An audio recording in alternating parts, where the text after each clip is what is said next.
la ville la plus dévoyée du monde. Après la Grande Guerre, Berlin acquiert une réputation de débauche. C'est l'endroit où on peut se procurer n'importe quoi, absolument n'importe quoi, à condition d'y mettre le prix. Les rues débordent de prostituées de tout genre, de vétérans estropiés, d'immigrants sans le sou et d'agitateurs politiques qui côtoient des hommes d'affaires coincés, des travailleuses, des érudits et des artistes. Les caniveaux charrient le sang de dizaines d'assassinats politiques, communistes et nationalistes du mouvement Volkisch s'affrontent entre eux ou se battent contre la police. Très tard dans la nuit, des cabarets célèbres dans le monde entier offrent une quantité apparemment illimitée de musique, de danse et de divertissants émoustillants, offrant un contraste saisissant avec les bâtiments gris qui s'étendent sur des kilomètres le long des chemins de traverse tentaculaires. Aujourd'hui, je vous parle de Berlin la dépravée pour l'Appel de Cthulhu, la 7e édition. Et oui, il était temps que je fasse cette vidéo alors que ça fait quand même un bon bout de temps que j'ai lu Berlin la dépravée, mais j'en garde toujours un souvenir aussi vivide de ce supplément bien marquant. Elle commence, l'époque où les éditions Sans Détour s'occupaient de la mise en marché des ouvrages francophones pour la gamme de l'Appel de Cthulhu, elle commence à être loin cette époque-là. Maintenant, Edge Studio France s'occupe de la promotion de la traduction des ouvrages déjà existants en langue anglaise pour la 7e édition de l'Appel de Cthulhu. Et bien que j'appréciais la diversité de Sans Détour avec des ouvrages exclusifs, c'est pas un mal de voir la gamme de Edge France traduire des titres aussi délicieux que Berlin la dépravée. De mon humble avis, présentement, Chaosium, autant pour Call of Cthulhu que d'autres, leur autre gamme comme Gloranta par exemple, rentre dans une forme d'âge d'or selon moi, avec des livres complets, impressionnants et originaux. Et Berlin la dépravée rentre dans cette catégorie selon moi. Ce que nous explorons ici, c'est un contexte historique plutôt, un lieu adapté au mythe, un merveilleux mélange d'horreur et d'histoire. Et à ce bouillonnement historique de ce que représentait Berlin au courant des années 20, on ajoute bien entendu les éléments surnaturels du mythe dans Berlin la dépravée. La ville est un foyer d'organisation occulte, de sectes singulières et de légendes chuchotées au détour d'une rue. Et tandis que la capitale mondiale de la débauche se précipite vers un destin funeste, l'atmosphère oppressante s'alourdit encore, mettant à rude épreuve la raison des investigateurs. Comme vous pouvez vous y attendre, ce livre présente un aperçu de la ville de Berlin des années 20 telle que les visiteurs et les habitants la connaissent à l'époque. Vous y trouverez des conseils pour créer des investigateurs locaux qui proviennent de la ville, mais aussi également, si vous êtes gardien, il y a tout le nécessaire pour mettre en scène les personnages non-joueurs, des réelles figures marquantes qui ont habité ce lieu, ou pour présenter aux joueurs les différents sites importants de la ville, comme le fameux zoo de Berlin. Il y a aussi les informations, les détails pour jouer sur le crime, la justice, la pègre locale, la vie jet-set, la vie nocturne.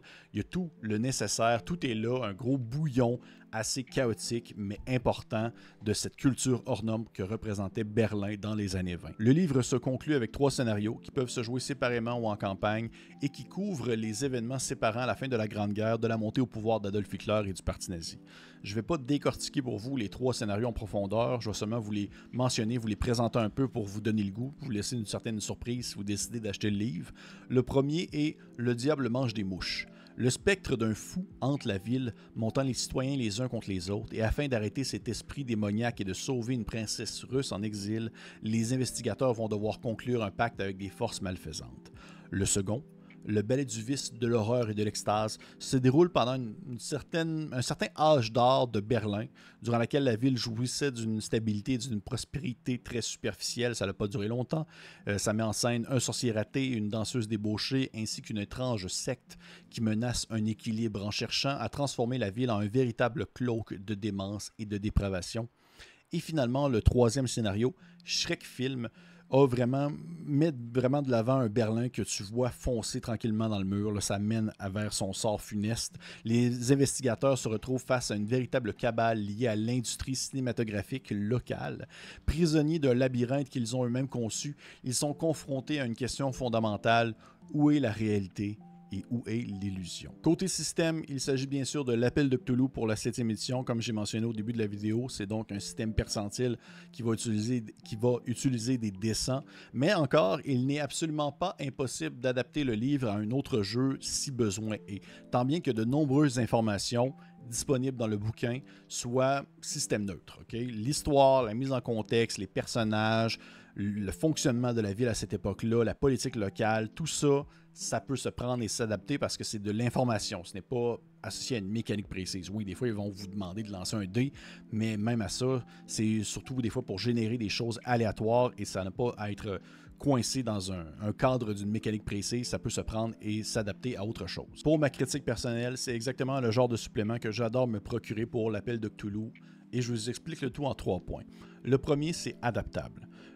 En fait, Berlin la dépravée possède une quantité d'informations considérable qui n'est pas spécifique à l'appel de Cthulhu. C'est système neutre et c'est toujours plus facile de prendre en considération les informations inscrites à l'intérieur d'un ouvrage qui demeure spécifique à un sujet plutôt que de devoir aller fouiller sur le net pour trouver les informations diverses. Oui, j'ai aussi le plaisir de tomber dans le rabbit hole, l'espèce de puits sans fond où on se ramasse sur des pages un peu obscures à fouiller le pourquoi du comment que les gens s'habillaient dans les années 20 à Berlin spécifiquement, mais c'est aussi très utile et nécessaire d'avoir le tout compilé dans un seul ouvrage. Et là, ces informations-là, vous pouvez les utiliser à Call of Cthulhu, à Cthulhu Dark, à Cthulhu Hack, à ton jeu de Cthulhu Maison, toutes. Deuxième point, information et contexte historique. Je l'ai déjà mentionné à plusieurs reprises, j'aime mon horreur historique. J'aime pouvoir me sentir dépaysé dans un contexte vibrant qui reflète l'histoire et dans lequel on peut explorer ce qui fut, mais aussi ce qui peut être. Ça reste dans la fiction, ça reste du Cthulhu Berlin, mais tout le nécessaire est là, en commençant avec la géographie des lieux. Il y a une multitude d'informations utiles sur le transport, le logement, les institutions culturelles, l'économie, les partis politiques, le système de justice pénale, la vie nocturne et la relation, on va dire, globale entre Berlin et le reste du monde. Toutes ces informations-là sont présentées dans un format qui est vraiment facile à utiliser, avec une consultation rapide et qui nous évite en fait une surcharge d'informations où est-ce qu'on se fait lancer 1001 choses. Non, ça va quand même au nécessaire, pas au minimum, au nécessaire. Ce qu'on peut vraiment prendre et ce qu'on peut laisser en termes d'informations si on veut faire refléter l'ambiance historique de Berlin des années 20. On y trouve également des présentations biographiques de dizaines de personnalités historiques qui ont réellement habité ou traversé Berlin dans les années 20 et avec lesquelles les personnages peuvent interagir potentiellement. Et je crois que finalement, sur ce point-là, c'est une des plus grandes forces en fait de ce supplément-là, c'est son originalité contextuelle.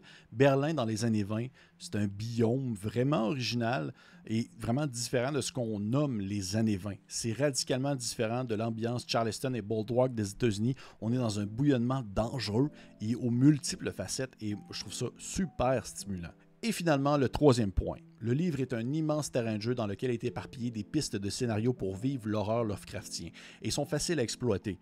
J'aime qu'il y a un équilibre entre l'horreur d'un autre monde, les créatures du mythe et tout cela avec l'horreur ordinaire parce que l'horreur du quotidien, il y en avait beaucoup à Berlin dans les années 20, il y en avait ailleurs bien sûr, mais à Berlin dans les années 20, c'est assez poignant et assez prenant dans le livre, vous allez le voir avec les scénarios et parlant des 3 scénarios, eh bien, c'est 3 histoires, 3 époques différentes dans l'évolution de la cité elle-même. C'est tellement bien conçu parce qu'il y a un apport historique, mais aussi un apport scénaristique vraiment intéressant à exploiter. C'est très dark, c'est très sombre. Je pense que je les considère vraiment plus violentes que beaucoup d'autres scénarios de l'appel de Cthulhu que j'ai pu lire. Alors, si ça vous intéresse, en fait, de voir et de vivre un peu un appel de Cthulhu différent, mais tout de même situé dans, on va dire, le classique années 20, mais dans un contexte vraiment radicalement changeant et qui évolue à une vitesse assez frénétique. Je pense que Berlin la dépravée peut être un achat très intéressant pour vous. Si ça vous intéresse, je vais mettre dans la description de la vidéo, j'ai animé pour la chaîne de Etu Game, en fait, le premier scénario, Le Diable mange des mouches, en quelques épisodes, je pense que c'était 7-8 épisodes, je crois, avec 3 joueurs. Et c'était vraiment une super expérience, j'ai adoré ça. C'était tellement le fun à exploiter, à explorer, à vivre cette ville-là, à faire mes recherches, à aller chercher des informations dans l'ouvrage pour pouvoir donner des petits éléments historiques de temps en temps aux joueurs qui étaient très curieux d'en savoir plus. Et j'ai également aussi fait un prologue avec le personnage de Pierre-Louis Renaud, que vous pouvez aller voir également, le lien va être aussi sur notre chaîne, où on explore un peu le passé de son personnage dans la ville de Berlin dans les années 20. Pour vrai, un must. En plus, le livre est de toute beauté, c'est super bien illustré, tout en couleur. Si vous aimez l'appel de Cthulhu, un temps soit peu, regardez ça pour vrai, ça peut être très intéressant, autant en PDF qu'en physique, vous avez l'embarras du choix. Fait que, hey, j'espère que vous avez apprécié cette critique. Pour vrai, si vous avez aimé ça, petit pouce vers le haut, commentaire, laissez-moi, posez des questions, partagez si jamais, partagez, parlez-en autour de vous, à votre grand-père qui a peut-être connu Berlin dans les années 20, il commencerait à être vieux. Et pour les autres, on se dit à la prochaine.